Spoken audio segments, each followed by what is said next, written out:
Olá, muito bom dia. Você, produtor rural, que nos acompanha aqui ao vivo no site Notícias Agrícolas. Agora nós voltamos aqui com os nossos boletins. O destaque neste momento é para o setor sucroenergético. A gente vai saber um pouco mais sobre as condições, de clima e tempo para as áreas produtoras de cana-de-açúcar, porque algumas unidades produtoras aí, apesar do início da nova safra, a safra 21-22 aqui no Centro-Sul, a gente vê uma postergação do início dos trabalhos de colheita justamente por conta das condições climáticas nos últimos meses, Os produtores, eles esperam que os canaviais consigam ter uma produtividade até melhor, então eles estão segurando, o start dos trabalhos para uma condição melhor, Essa safra que já tende a ser melhor do que a última. Então, para entender todo esse cenário, saber melhor, sobre as condições do tempo, se isso de fato se confirmou aqui na região Centro-Sul e como os produtores podem se posicionar diante desse cenário, vamos conversar ao vivo com o Fábio Marim, que é professor da Exalc e coordenador do sistema Tempo Campo. Fábio, bom dia. Bom dia, Jonatas. Bom dia. Bom, falei aqui, aos nossos internautas em relação a essa condição, das unidades produtoras. A gente tem agora nesse início de abril, de fato, o início da safra 2021-22, só que a gente teve uma condição bastante complicada, Fábio, ao longo dos últimos meses de desenvolvimento dos canaviais, Fala um pouco pra gente sobre esse cenário.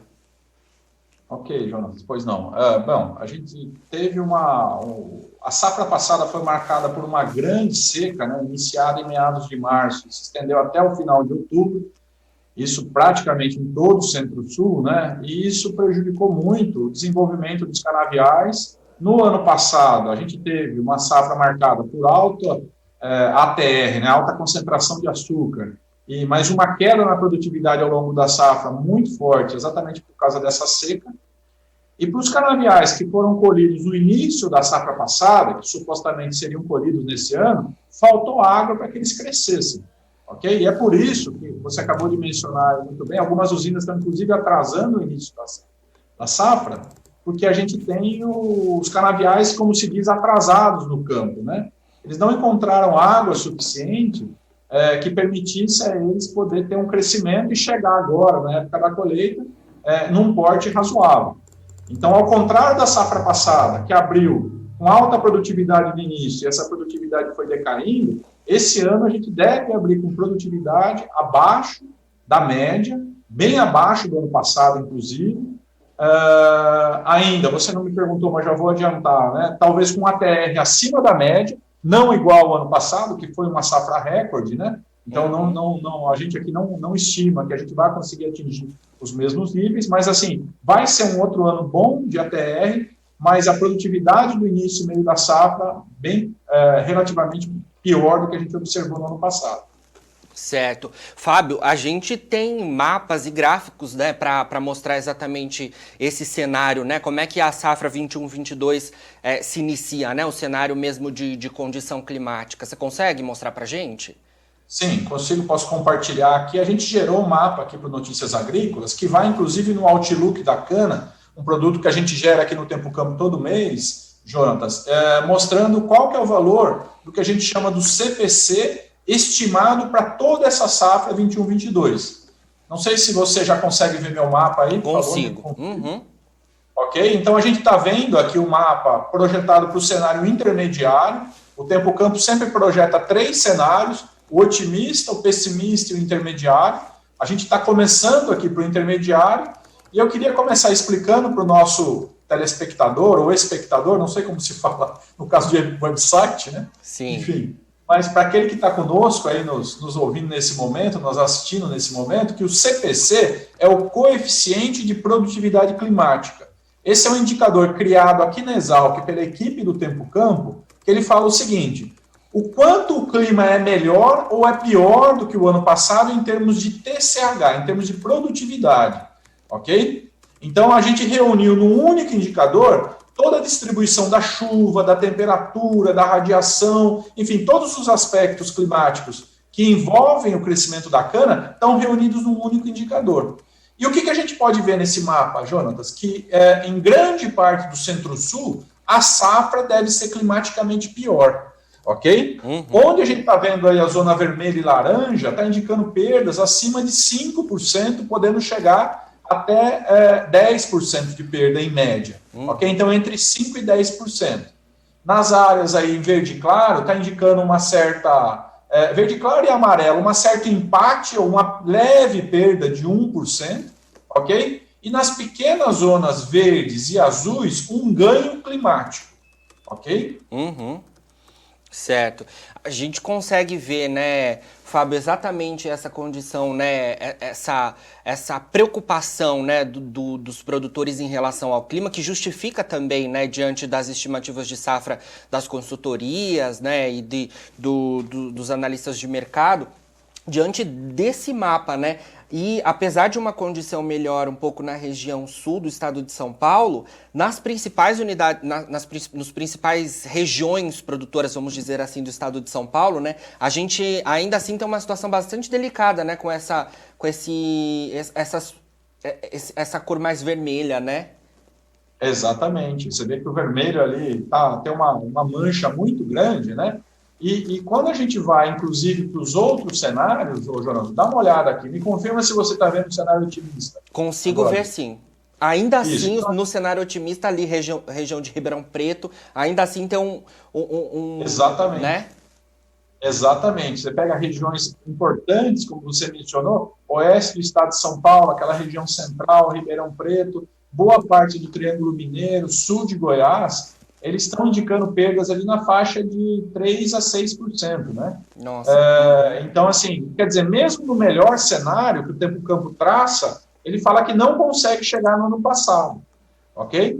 O que tem nos preocupado mais, Jonatas, é que, dado essa condição de seca que a gente está vivendo aqui no mês de abril, a gente está se aproximando desse cenário, que é o cenário pessimista, entendeu? O cenário pessimista, talvez eu vá fazer uma explicação um pouco complexa aqui, mas vou tentar simplificar ao máximo. O Tempo Campo está pegando o clima no quartil 25%, então não é o pior clima possível ainda, ok? É como se fosse o clima nota 2,5 na série histórica do Centro-Sul, e ele projeta esse cenário. Dados os volumes de chuva que a gente teve em abril, agora no final de semana a gente teve uma chuva importante. Eu confesso que eu não consegui monitorar como é que foi em todas as áreas. Eu estou aqui em Piracicaba e falei com colegas de Ribeirão Preto, a chuva foi boa, na faixa de 20 milímetros, mas não reverteu esse quadro. Então, a gente está alguma coisa entre o intermediário e esse cenário aqui, ó. Olha só, esse cenário aqui é muito preocupante, né? Sim. Porque aí nós estamos numa faixa de perda climática para praticamente todo o Centro-Sul. E as poucas regiões que não estão perdendo, elas estão empatando, né? Você vê ganhando, tem uma pequena mancha ali em São Paulo, ali indo para o sul de São Paulo, e Mato Grosso do Sul. Sim. Fábio, você falou em relação a essa chuva, né? A gente está aqui em Campinas, de fato essa chuva também se confirmou por aqui. A gente precisaria saber se em outras importantes regiões produtoras se confirmou, mas a minha pergunta é a seguinte, a gente tendo uma condição um pouco melhor agora, mesmo com a colheita já tendo início, a gente tendo uma condição um pouco melhor, né? Esses trabalhos aí se avançam ao longo dos meses, a gente pode ainda ter um cenário de recuperação de alguma condição esperada, né, que já era esperada de baixa produtividade? Pode sim, Jonatas. Deixa eu tentar te mostrar aqui um outro trabalho que a gente fez para Notícias Agrícolas e que a gente faz para quem está trabalhando aqui conosco. Deixa eu abrir aqui a região de Frutal. Ó, peguei aqui uma estação em Pradópolis, ok? Certo. Região de Ribeirão Preto ali. Queria mostrar para vocês como é que... Você consegue ver um gráfico aqui com linhas? Consigo. Ok. Como é que a gente entende esse gráfico aqui, Jonas? Então, isso aqui é uma simulação do crescimento dos canaviais, ok? Então, nós temos aqui canas em solos diferentes, as colunas são 3 tipos de solo, e as linhas aqui são 3 tipos de cana.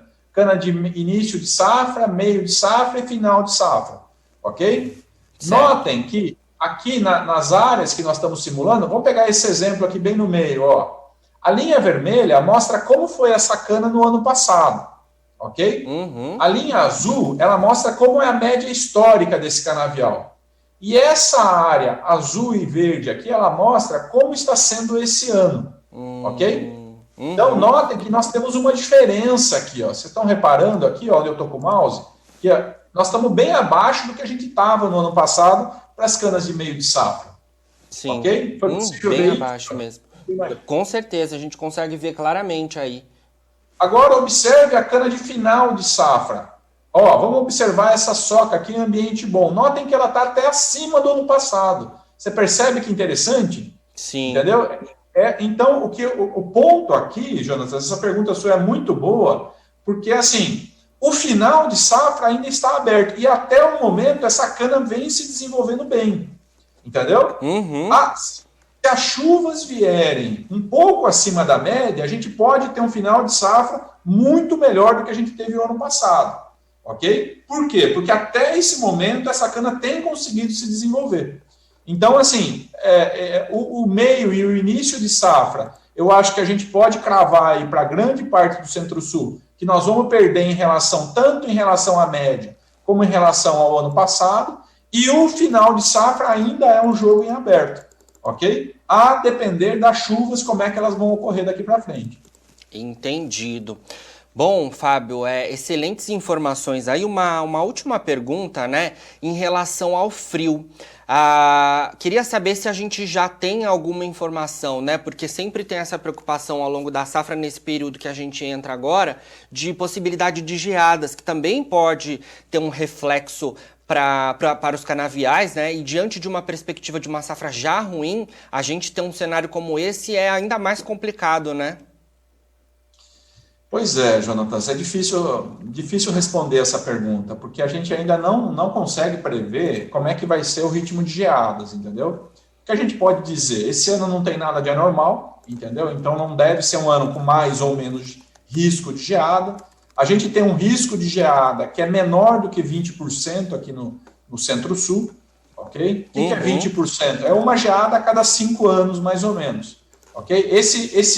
Esse risco hoje em dia já é menor do que isso, então nós estamos oscilando alguma coisa entre 10% e 15% de risco, e pode ser que esse seja um ano sorteado, entendeu? A gente não consegue fazer uma previsão de longo prazo já indicando como é que vai ser isso para as usinas. Então a gente fica à mercê, a previsão de uma semana, ok? Que as empresas aí, os institutos nacionais fazem para nós, é eles que vão indicar essa possibilidade, e a gente tem que monitorar. Aqui no Tempo Campo, o que a gente faz? A gente consegue quantificar, em havendo uma geada, qual foi a significância dela em termos de produtividade nos canaviais do Centro-Sul. A gente tem aqui nos algoritmos uma forma de calcular, falar, olha, foi perdido X toneladas por hectare. Mas a gente não consegue ajudar, nesse momento, os produtores a prever quando vai acontecer e se vai acontecer geada nesse ano. Uhum. Perfeito. Mas claro, né, como a gente sempre fala em relação ao tempo, né, a gente precisa acompanhar, e você mesmo mencionou, né, Fábio, acompanhando diariamente, né, as previsões, e daí a gente dá o produtor consegue ter todo esse panorama para sua cultura, né? Exatamente. Fábio, muito obrigado pelas suas informações, viu, aqui no Notícias Agrícolas. A gente quer sempre contar aqui com as informações do Tempo Canto, informações preciosas ao produtor, né, porque a gente consegue esclarecer justamente esse cenário que o mercado coloca, mas mostrando, né, aí ao produtor exatamente, né, como é que a gente tem de informação em relação à climatologia e ao tempo, e ele consegue aí ter a sua tomada de decisão para a safra. Legal. Posso só fazer uma sugestão para os produtores, Jonathan? Claro, claro, por Para favor. quem quiser ter acesso a esses mapas, basta entrar no site do Tempo Campo, que é www.tempocampo.org, ok? Clicar em Outlook da cana, fazer o seu cadastro e pode baixar um produto, um PDF que a gente gera todo mês, fazendo uma análise, ok? Sobre como é que está o clima, como foi o clima no próximo mês, qual é a previsão do tempo para os próximos 15 dias e qual é a previsão de CPC, o coeficiente de produtividade climática, para toda a safra que está chegando. Ok? Isso é gratuito, basta fazer o cadastro, baixar todo mês, fazendo o cadastro, a gente manda por e-mail uma vez ao mês, tá bom? Perfeito, Fábio. A gente quer contar com vocês aqui também sempre para a gente trazer as informações ao produtor, tá bom? Estamos sempre à disposição de Notícias Agrícolas, Jonas. Conte com a gente. Obrigado. Bom, você produtor que nos acompanhou aqui, né, demos um pouco das previsões, né, para essa safra 2021-22 de cana-de-açúcar, né, com o pessoal do Tempo Campo, e a gente aí ao longo dos meses desta safra a gente vai atualizando aí para você produtor para ter as melhores informações. Não se esqueça que o Notícias Agrícolas está em todas as redes sociais.